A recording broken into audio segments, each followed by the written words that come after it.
और आपको सीधा लिए चलते हैं ग्रेटर नोएडा, जहां पर गौतम बुद्ध नगर में सीएम योगी आदित्यनाथ मौजूद हैं कार्यक्रम में। सीएम योगी आदित्यनाथ का गौतम बुद्ध नगर दौरा है ये, जहां गौतम बुद्ध नगर के मैसर्स फैंसी ट्रेड 5 लाख का आपको ये प्रतीकात्मक चेक प्रदान किया जाएगा।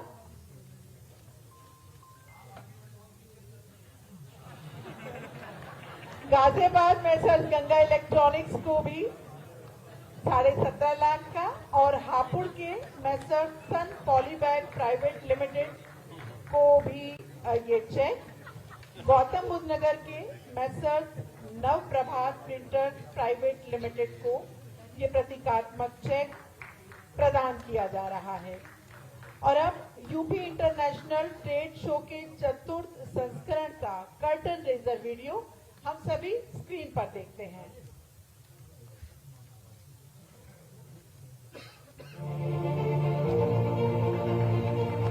नए भारत का नया उत्तर प्रदेश निवेश और नवाचार के क्षेत्र में रच रहा है स्वर्णिम विकास का नव अध्याय। यशस्वी प्रधानमंत्री श्री नरेंद्र मोदी जी के विजन और माननीय मुख्यमंत्री योगी आदित्यनाथ जी के संकल्पों से $1 ट्रिलियन की इकोनॉमी के प्रशस्त पथ पर अग्रसर है यूपी।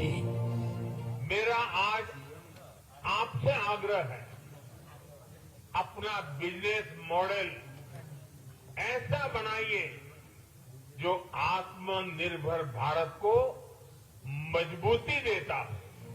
उत्तर प्रदेश के इसी सामर्थ्य की झलक पेश करेगा इस वर्ष 25 से 29 सितंबर तक आयोजित हो रहा यूपी इंटरनेशनल ट्रेड शो, जिसमें 85 से अधिक देशों के 550 से अधिकतम अंतर्राष्ट्रीय खरीदारों की उपस्थिति तथा 1.5 लाख से अधिक अंतर्देशीय B2B खरीदारों को आकर्षित करने की संभावनाएं संजोए ये महामंच उत्तर प्रदेश की सुदृढ़ अर्थव्यवस्था का उद्घोष है। ग्रेटर नोएडा के India expo centre and mart knowledge park में 5 दिनों तक चलने वाले इस महाआयोजन में 13,500 करोड़ रुपए से अधिकतम की बिजनेस इंक्वायरी, 3,200 करोड़ रुपए से अधिकतम मूल्य के 4,000 से अधिक MOU होने की संभावना है। इस आयोजन में यूपी की निखरती अर्थव्यवस्था के साथ साथ लोक कला एवं लोक विरासत की झलक भी मिलेगी। आदरणीय प्रधानमंत्री जी के मार्गदर्शन में उत्तर प्रदेश में आई औद्योगिक क्रांति, परंपरागत उद्यम को फिर से दिया गया जीवन दान, उत्तर प्रदेश की समृद्ध सांस्कृतिक विरासत और सामाजिक विविधता को भी यह ट्रेड शो यहां पर प्रतिबिंबित कर रहा है। वन डिस्ट्रिक्ट वन कुजीन प्रदेश के अलग अलग जनपदों के जायकों को वैश्विक पहचान देगा। वहीं ODOP यूपी की कारीगरी को अंतर्राष्ट्रीय सम्मान देगा। Uttar Pradesh international trade show का चौथा संस्करण इस बार रिकॉर्ड तोड़ने की तैयारी में है। पिछले सभी आयोजनों से 4 गुना बड़े इस महाआयोजन में इस बार फोकस मुख्यतः ऑस्ट्रेलिया, सिंगापुर, साउथ कोरिया और फ्री ट्रेड एग्रीमेंट वाले देशों पर केंद्रित है। इन देशों से आए खरीदारों के साथ यूपी के निर्यातकों की प्री फिक्स्ड B2B बैठ के प्रदेश के उद्यमियों को सीधे वैश्विक बाजारों तक पहुंच दिलाएगी। देश के मैन्युफैक्चरिंग हब और निवेश प्रदेश के रूप में यूपी की पहचान को सॉलिड बनाएगा।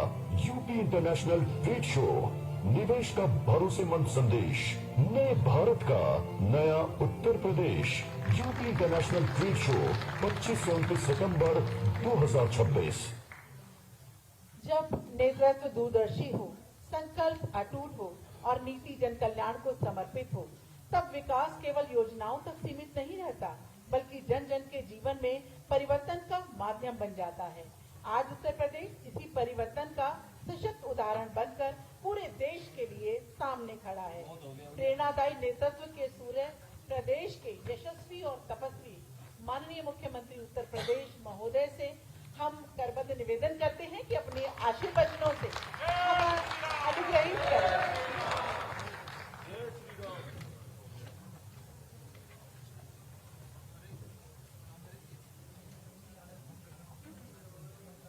जनपद गौतम बुद्ध नगर जनपद के नोएडा अथॉरिटी के नए कार्यालय भवन के उद्घाटन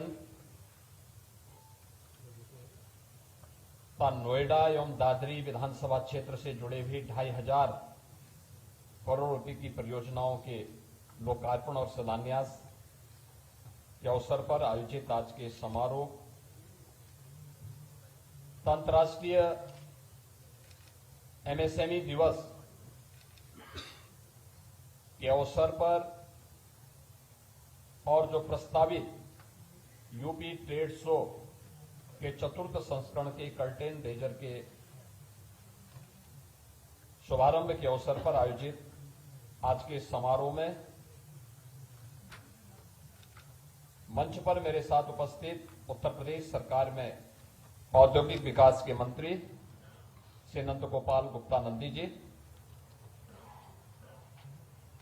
एमएसएमई विभाग के मंत्री श्री भूपेंद्र चौधरी जी, प्रभारी मंत्री गौतम बुद्ध नगर श्री ब्रजेश सिंह जी, एमएसएमई के राज्य मंत्री श्री हंसराज विश्वकर्मा जी,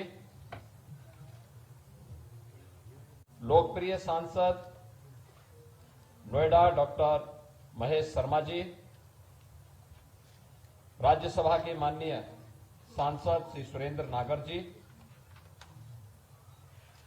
हमारे माननीय विधायकगण श्री पंकज सिंह जी, श्री तेजपाल नागर जी, श्री धीरेन्द्र सिंह जी,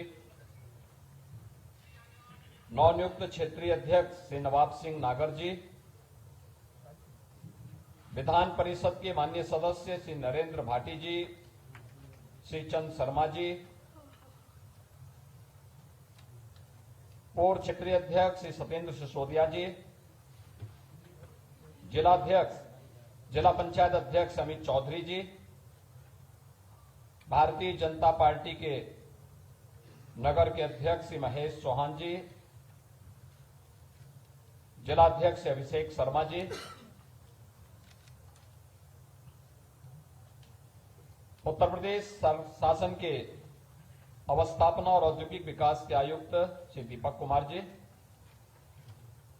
सलाहकार उत्तर प्रदेश शासन श्री अवनीश अवस्थी जी, सीओ नोएडा अथॉरिटी श्री कृष्णा करुणेश जी, नोएडा अथॉरिटी के हमारे सभी अधिकारीगण, यहां के हमारे सभी वरिष्ठ उद्यमी, आरडब्ल्यूएस से जुड़े हुए सभी पदाधिकारीगण, अन्य स्टेक होल्डर्स और उपस्थित बहन और भाइयों, मैं सबसे पहले नोएडा अथॉरिटी को इस नए भवन के लिए हृदय से बधाई देता हूं। 50 वर्ष के बाद किसी अथॉरिटी के पास अपना स्वयं का कार्यालय अपने भवन में स्थापित हो, यह किसी एक उपलब्धि से कम नहीं है। और इसलिए जिनके पास अपना भवन नहीं तो वहां समस्याएं तो रहनी रहनी थी, जिनका अपना ठिकाना नहीं दूसरों को क्या ठिकाना देते थे। और यही यहां पर 2017 में हम लोगों ने देखा था। एक विजन होता है कार्य करने का, विल पावर होती है उस विजन को जमीनी धरातल पर उतारने का।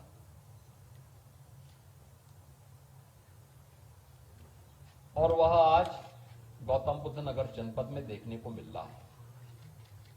उत्तर प्रदेश के अंदर आप कहीं भी जाएंगे, पूरब में, पश्चिम में, उत्तर में, दक्षिण में, कहीं भी आप जाएंगे, चारों ओर यह देखने को आपको मिलेगा।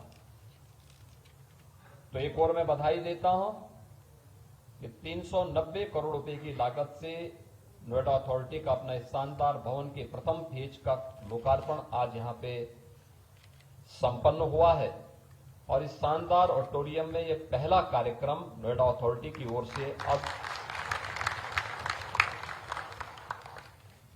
नोएडा और दादरी विधानसभा की 2,500 करोड़ रुपए की परियोजनाओं के लोकार्पण और शिलान्यास के लिए भी, इसके लिए मैं धन्यवाद भी देता हूं। क्योंकि इस अथॉरिटी के पास यहां की जनता से जुड़ी हुई बुनियादी सुविधाओं की जिम्मेदारी भी है। और ये 2,500 करोड़ रुपए जनता से जुड़ी हुई उन समस्याओं के समाधान के लिए अथॉरिटी के द्वारा जो पैसा खर्च किया गया है या खर्च किया जाएगा अलग अलग सुविधाओं के लिए, उन सब से जुड़ी हुई है। आपने उत्तर प्रदेश के परसेप्शन को भी देखा है। बदले हुए प्रवेश में बदलती हुई उत्तर प्रदेश को आप बहुत नजदीक से महसूस कर रहे हैं। आज से 9 वर्ष पहले का उत्तर प्रदेश क्या था और आज का उत्तर प्रदेश क्या है। ये गौतम बुद्ध नगर जनपद तो वास्तव में 17 के पहले तत्कालीन मुख्यमंत्रियों के लिए स्थापित था। वे भय के मारे नहीं आते थे। मुझे याद है 2017 में मुख्यमंत्री बनने के बाद जब प्रधानमंत्री जी यहां पर आ रहे थे, मेट्रो का उद्घाटन था, तो मेरे पास संदेश आया था प्रधानमंत्री कार्यालय से कि आप किसी मंत्री को इसके लिए नियुक्त कर सकते हैं। मैंने कहा क्या मतलब, कोई विशेष बात? उन्होंने कहा नहीं, क्योंकि नोएडा के बारे में यह मान्यता है कि मुख्यमंत्री वहां नहीं आते हैं। मैंने कहा मैं तो नोएडा में ही हूं इस समय। उन्होंने कहा नोएडा में है। मैंने कहा हाँ, मैं प्रधानमंत्री जी के कार्यक्रम की तैयारी की समीक्षा करने के लिए आया था। उन्होंने कहा नहीं, प्रधानमंत्री जी का यह है कि बहुत आवश्यक नहीं, प्रोटोकॉल के बारे में बहुत चिंतित होने की आवश्यकता नहीं।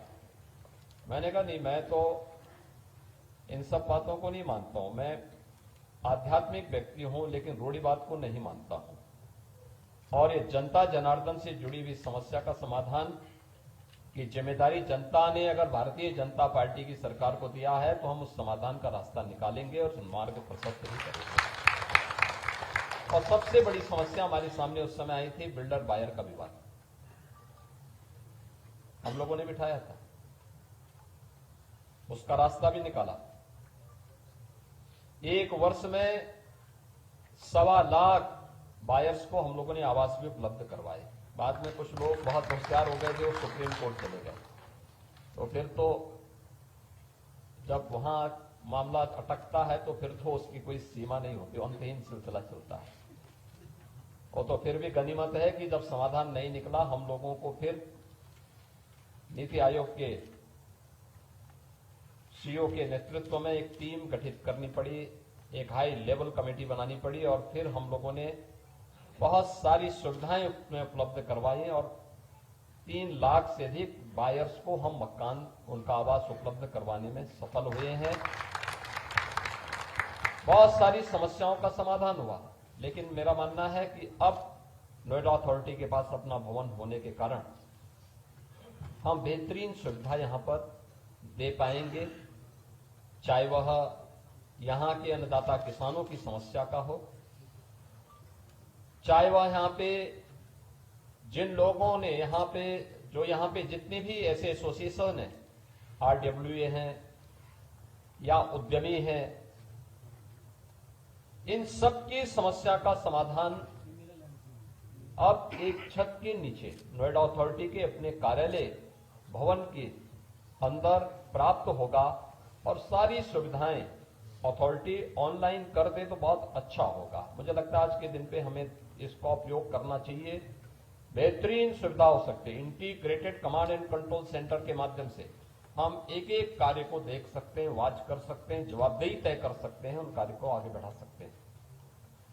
हम लोगों ने पहले भी कहा, जिन लोगों ने अथॉरिटी से जमीनें ली हैं लेकिन वहां पर निवेश नहीं किया है, एक समय सीमा के बाद नोटिस जारी करिए, वहां नए निवेश को आमंत्रित कर दीजिए, नया लैंड बैंक बनाइए। जब नोएडा अथॉरिटी की परिकल्पना हुई होगी 1970 के दशक में, तब में और आज में